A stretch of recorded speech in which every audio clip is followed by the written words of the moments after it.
It's a good day to play the Talos Principle. Welcome to episode 7, I believe, or 8.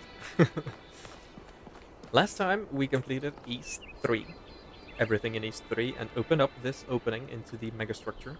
So let's get on in. Come on, people, get on board. We haven't got all day. Yeah, Byron. Alright, let's see what awaits us inside. Yakut, take us in. Aye, aye, sir. Have any of you ever read an ancient writer called Ian Banks? I guess not. He postulated the concept of the outside context problem. That's when a society encounters something so advanced, so different, that they simply could not have conceived of it.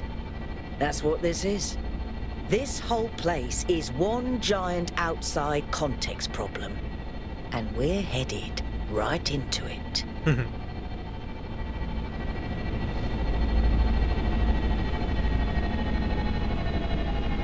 I think I can set down over there. Should I? Please do. I can't wait to get a closer look.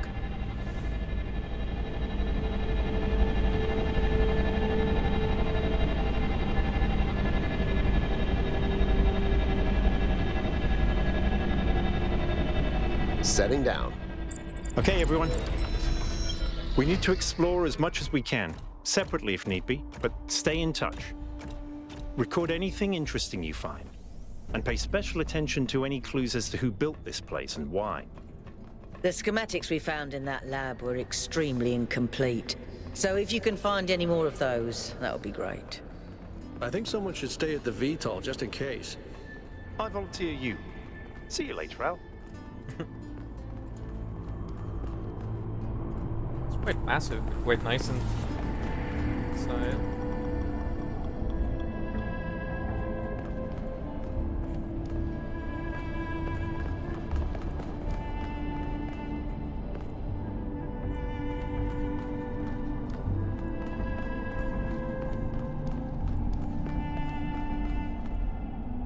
Quite dark in here as well. But yeah, let's go explore.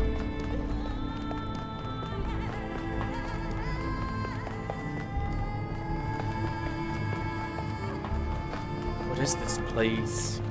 What is its purpose?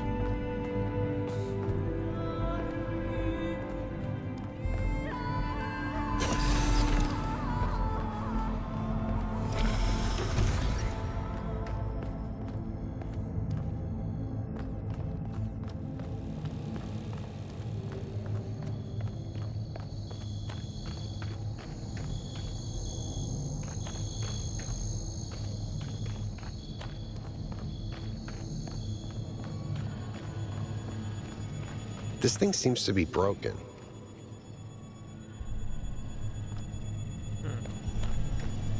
It's like an elevator of sorts.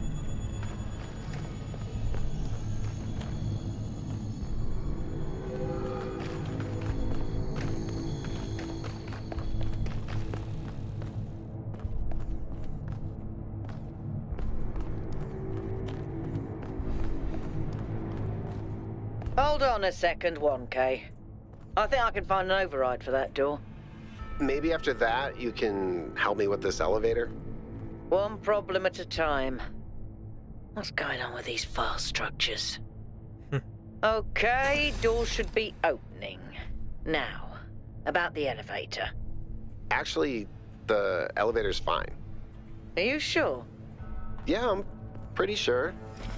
No idea where I am, but it's working. Don't go too far. Try to circle back. On it. Okay, before we go there, I think it should be what is in this hub.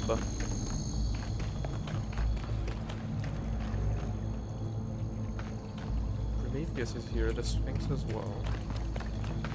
Pandora? Yeah, Pandora as well. Terminal. Chernyshevsky 5. On loyalty from Arkady Chernyshevsky in Our Likeness, Essays on Humankind Reaching Adulthood. What I propose, then, is that we are not born as entirely free agents responsible only for ourselves. The very core of what we are, our sentience, separates us from and elevates us above the animal kingdom. As I have argued, this is not a matter of arrogance, but of responsibility. However, this blessing also demands something else from us, something more personal than responsibility, and that is loyalty. Our ancestors, less atomized than we are, experienced a crude version of this loyalty, swearing allegiance to tribes, races, nations, and other such semi-fictional concepts. This fragmented understanding was easily exploited and led to many conflicts. We can condemn them for that, or we can choose to believe these were necessary historical steps towards our growth. But above all, we must stop indulging in such childlike behavior. Our species can no longer afford to believe in Mother Russia or Uncle Sam. Neither, however, can we afford to indulge in the adolescent rebel's misanthropy, rejecting the many gifts we have been lucky enough to receive, not from above, but from the history of our species. To put it simply, each of us owes a burden of loyalty to humanity itself, to the human project across time and space. This is not a minor matter, or some abstract issue for philosophers. It is a profound and significant part of every human life. It is a universal source of meaning and insight that can bind us together and set us on a path for a brighter future. But it is also a division, a line that must held against those that must be held against those who preach the gospel of self-annihilation. We ignore it at our peril. Chernyshevsky, like Drennan, stood by his belief to the bitter end. Without him, the archive would not exist. As we owe humanity our loyalty, so we owe a more personal debt to those individuals who gave everything for our story. To continue.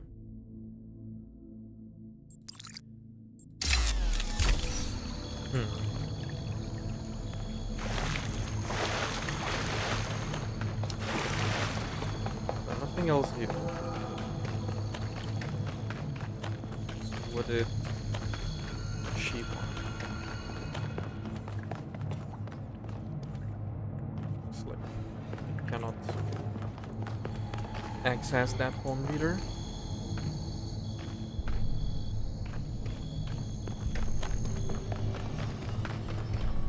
This elevator will not budge.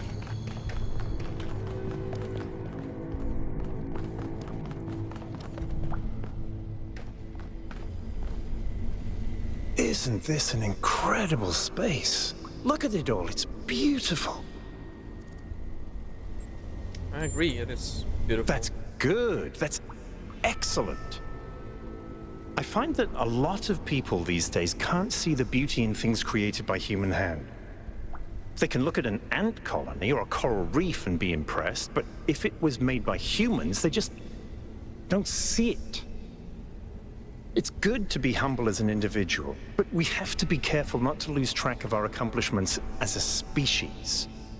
If we're impressed by the complex patterns produced by animals, then this should be breathtaking. It is, and it should be. We are animals as well, and what we create is also a wonder. So this is the receiver of the green laser. Right, looks like a receiver. This is the power that is generated from it. That's why it's all illuminated in green as well. Okay, let's go to that door.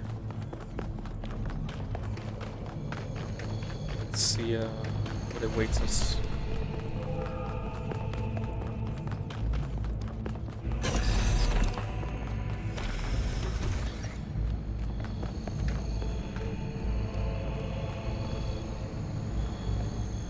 Pandora.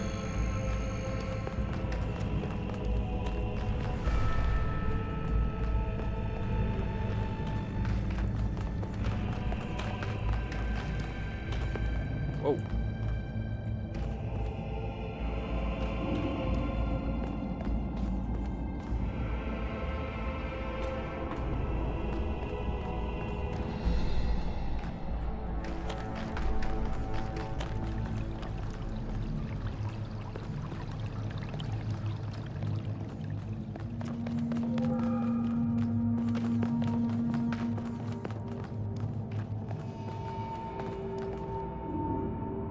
Hey, 1K, can we talk for a second?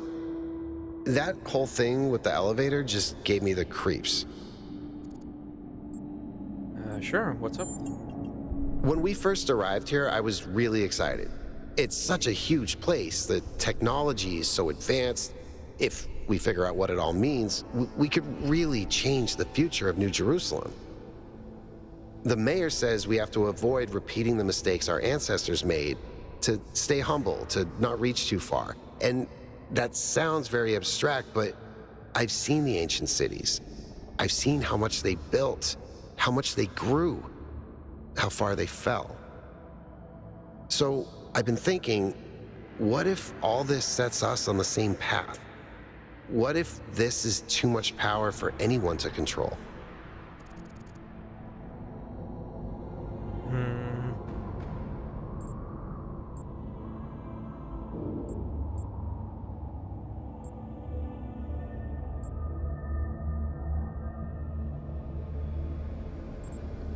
Understanding is power. And without understanding, as I said before, without understanding we can do nothing with it.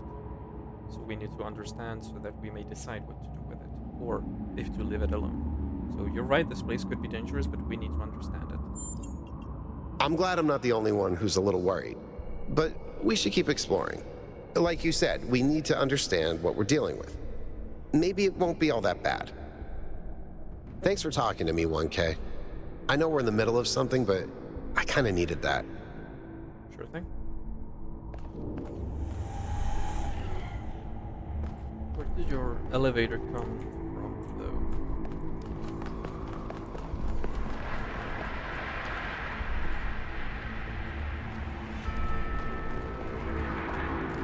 It's from here? Somewhere?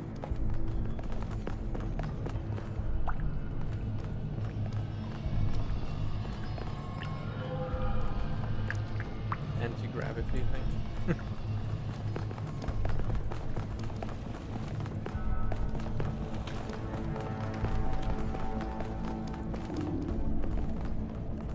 Looks like another set of puzzles. Same pattern, 1 gate, 3 receivers. Like some sort of fractal symmetry. Alright. So more puzzles inside the giant pyramid. Looks like we have to travel across multiple platforms to solve them.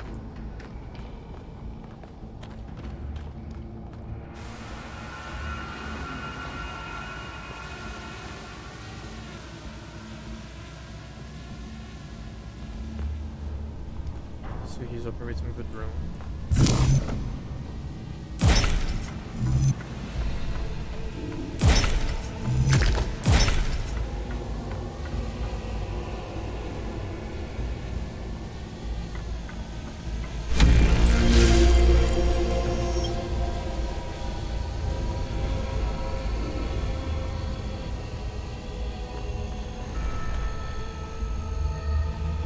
Let's go to the blue beam first.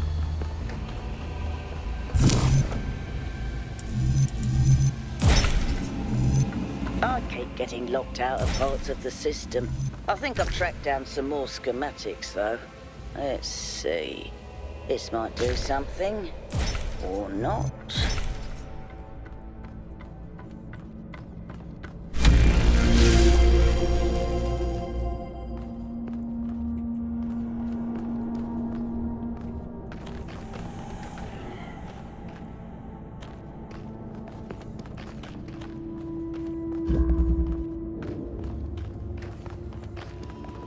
Okay, looks like these puzzles are not named.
this take us?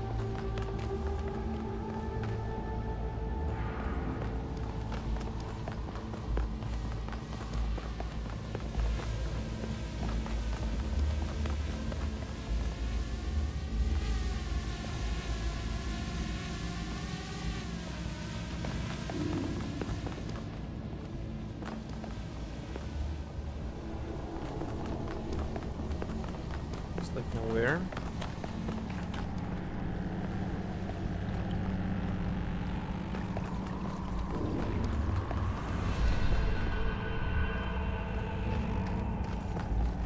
Somehow we need to activate that laser. Okay. This cable. Alright.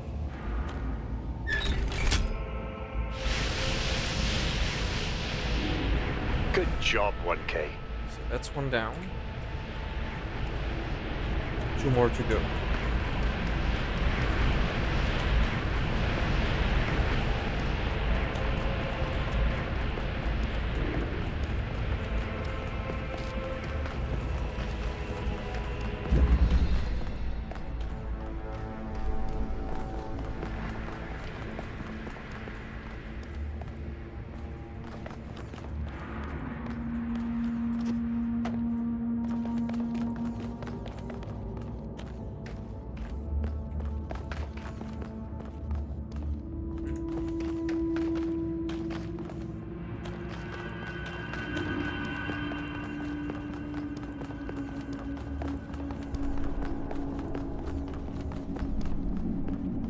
Make me nauseous. This is madness. Even the walls are bursting with power.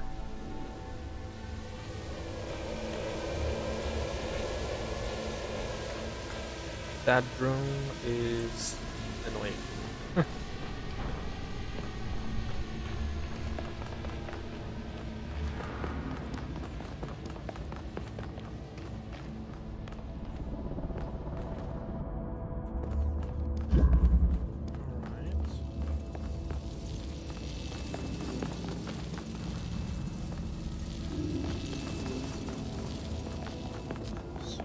Have a blue. We need a blue here. Which means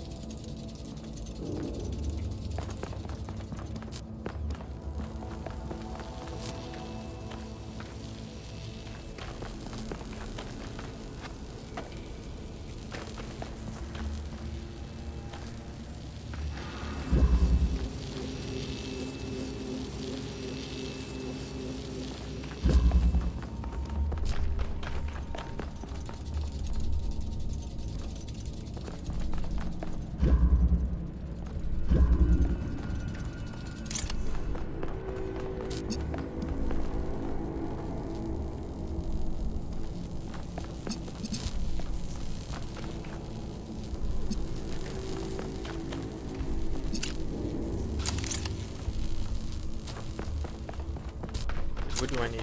I need a blue connection there.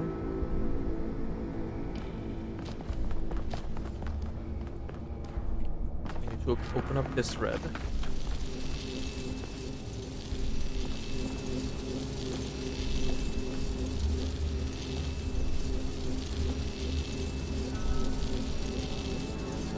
Don't need it to connect to that.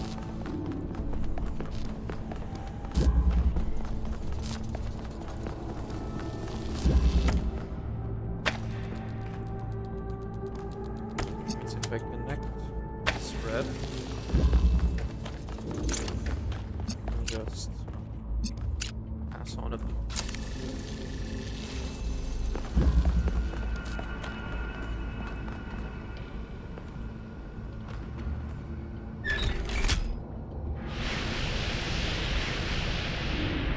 Well done.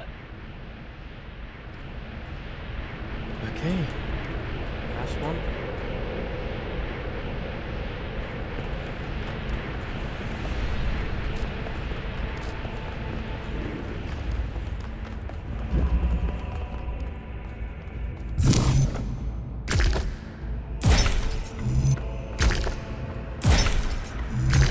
wonder how far down this goes.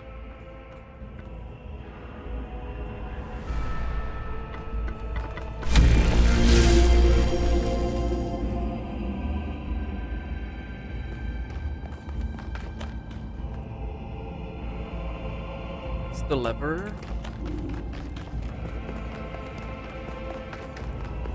We'll need to. Oh. Let's do this one. This is back to that platform.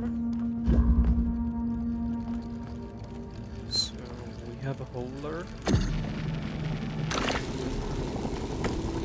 Big connector.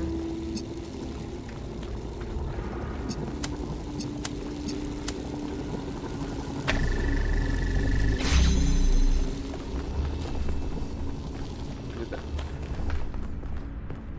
Okay, not so bad.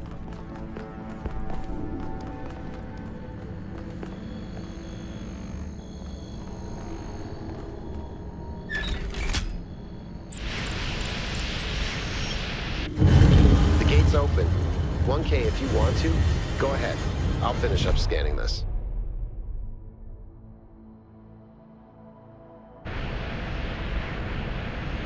Alright. Threading the needle.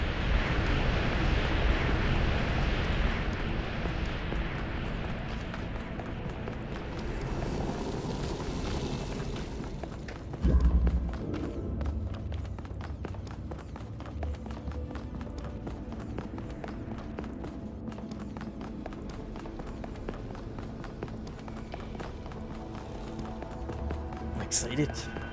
Let's see what's inside there.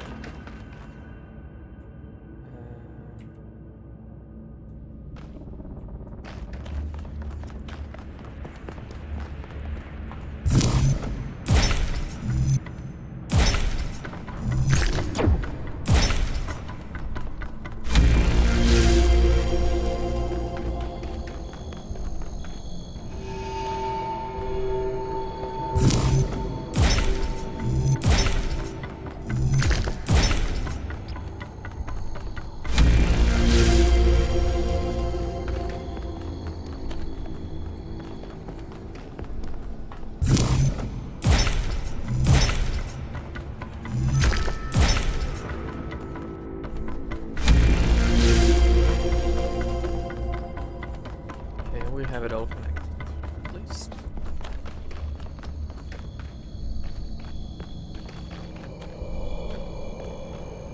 Alright, let's enter this.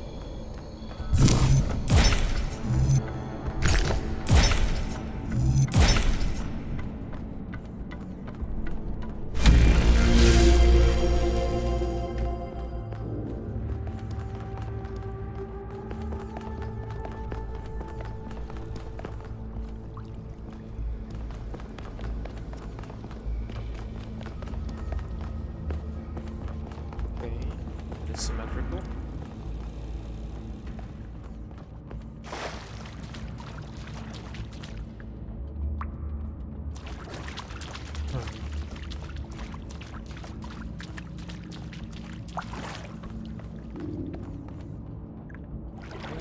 Let's see what this is. Question from Miranda. I was doing some reading while the last trial was running and I came across something I don't understand. There are a lot of references to ancient humans, feeling that science is boring. To me, everything we're studying is mind-bendingly incredible. Whether it's quark gluon deconfinement or neutrino-antineutrino oscillations, or even something incredibly basic like the properties of light. I understand why our ancestors cared about art, why a beautifully crafted story or poem was moving to them. But how could they not see that everything that surrounds us is just as incredible? Studying science is like studying the most incredible machine ever created. A machine designed to build worlds and tell stories. How could they not see that? I'm sure there's a good explanation, but I don't get it. Miranda. It's because every person is entranced with a different thing. So, for example, I love English and I love mathematics. and someone else might like laboratory sciences, drawing blood, and like um, medicine. Someone's going to be into physics, someone's going to be into construction, someone's going to be into gaming, and everybody has a preference, and that's what keeps them motivated, that's what keeps them going. And for Miranda, that is science, and for me, it is usually not. Noema 1C155358.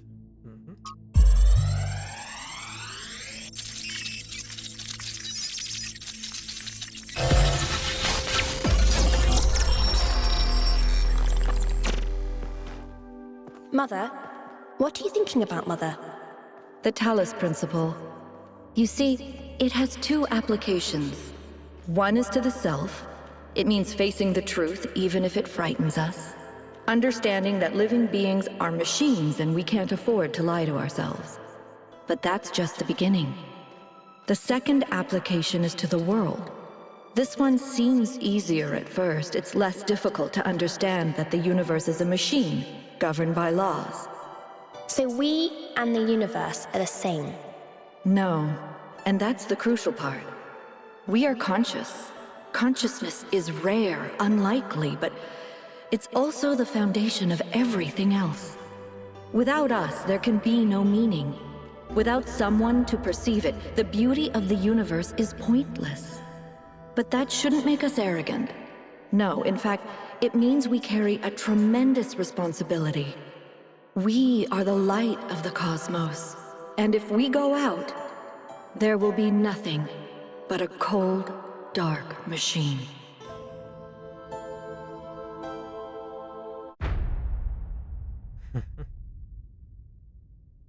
If there's no one to perceive the beauty, does the beauty exist? Yeah. Athena! The founder was here? She could still be here. What if this is why she left, to build all this? We have to look for her. I'm reading some pretty big energy spikes. I think we better scramble. But she could be right here, right behind the next door. I could turn around a corner and walk right into her. If she's really here, she'll still be here when we come back. But right now, safety needs to come first. Let's go, Byron. You're... Oh. Damn you, but you're right. Heading back.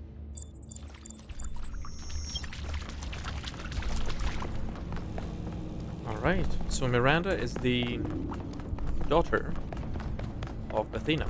So Athena created Miranda.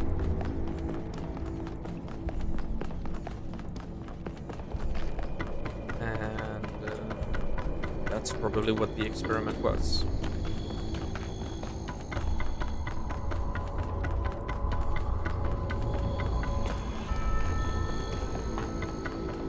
Now we have to scramble. We have to sprint back. Was that really the founder? I think so. It was her. For years, I've wondered what happened to her, why she left, where she went, why she didn't tell me. If the answers are here, I promise you we'll find them. We just have to be careful. Follow protocol.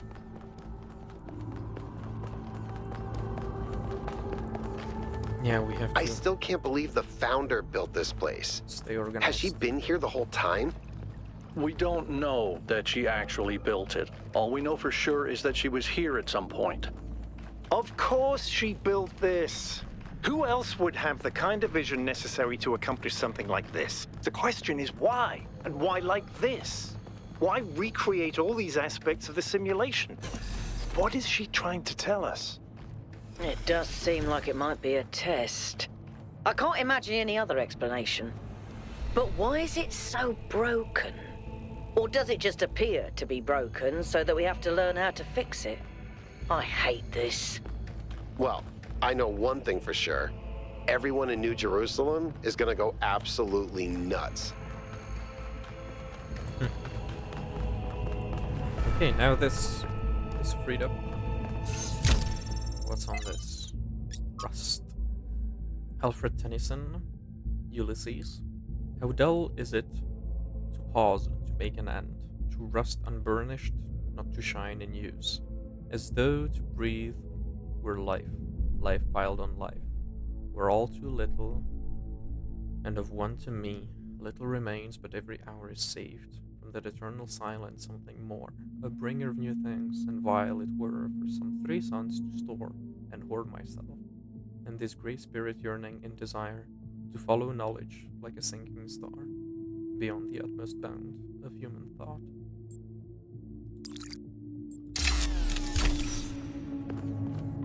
Do not have the capacity for poetry. I'm very sorry that I cannot, analyze them, but they are profound, I believe. Okay, let's go back to the vehicle.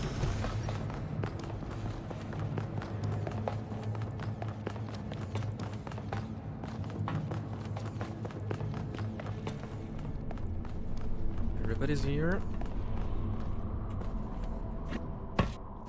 All right, take us back to base camp, Yakut. Yes, sir.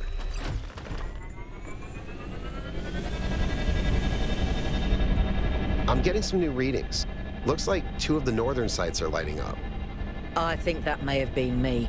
I suspect the puzzles are somehow tied to the transport system, like we're supposed to solve them in a particular order. Yeah, like she's giving us the order of things, how we should learn information.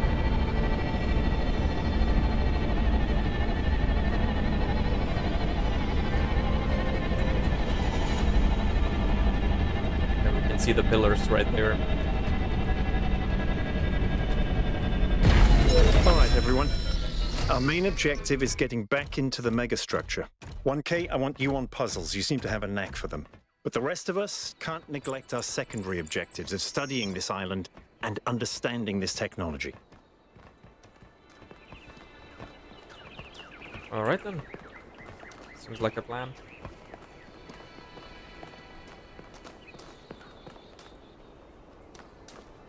Nothing to say. Yeah, good, nothing. Melville and Outpass, also nothing.